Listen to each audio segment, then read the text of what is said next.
Good morning. Ayan, kukunin ni Ate Linda yung mga bulaklak. Ang dami na, no?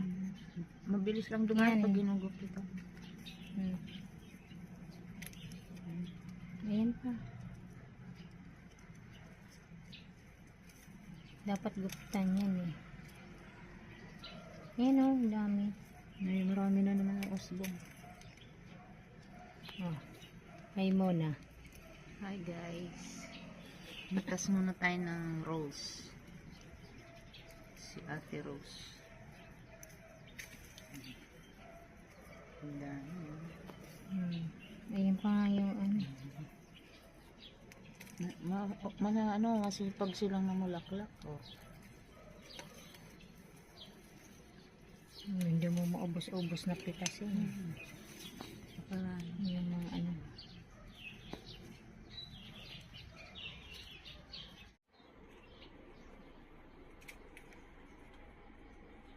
Ilan nakuha mo? Dalawa dyan. Tignan mo tong okra ho. Inanuhan ng kuhol. Ayan o. Ayan. Alin? Oo. Masipag tumagbunga guys. Oh. Okra na. Ate Linda ho. Kunin mo pa to. Mayroon pa dito oh. Dalawa. Yakyat mo pala to dito Ate Linda. Ayan yung mga tanim ni Ate Linda. Na halaman. Maaraw na oh. Pero umaambon siya ng konti. Mamamatay ata tong serpentina. Hindi, diligan mo kasi. Ba? Yung insulin plant ni Ate Diding oh, dami na rin guys. Guys, lalagay dyan ni Ate Linda kay Mother of Perpetual Health dyan sa grotto namin. Ang bulaklak na rosa.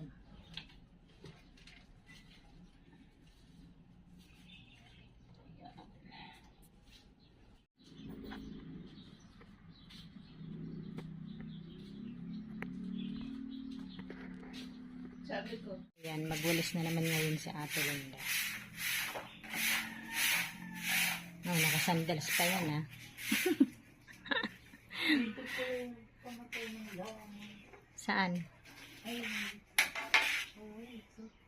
Ayan, hinahanap ko nga yan eh.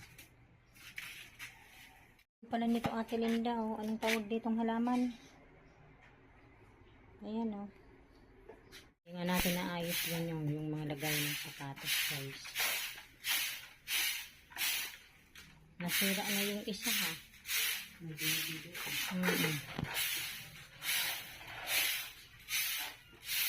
Yan guys, kamuti uli oh, sa kasaging merienda ni Ate Linda. Init na dito, buti naman mainit na. Ate Linda, ano, naantok na? Oh, bye na. Ayan guys, hanggang dito na lamang. Maraming salamat po sa inyong lahat sa panonood sa aming channel. God bless everyone. Bye.